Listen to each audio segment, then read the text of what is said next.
মোহাম্মদ খালিদ ভাই। আরো জালাল ভাই হলো আমাদের অর্থ সম্পাদক, বসুন্ধরা থানার আর কি অর্থ সম্পাদক। আর কেউ আছে?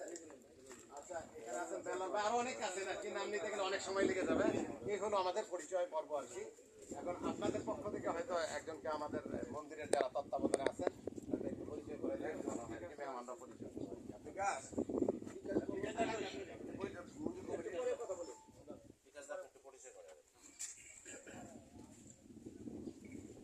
আপনাদের সাথে আমাদের মন্দির কমিটির লোকজনদের সাথে পরিচয় করে দেবো। এই গ্রামের সন্তান, সন্তান এবং ইউনিয়নের জাস্টিস সেক্রেটারি মানব সরকার এই মন্দির কমিটির সাথে পরিচয় করে দেবো। আজকের সম্মানিত উপস্থিতি সবাইকে সালাম জানাচ্ছি।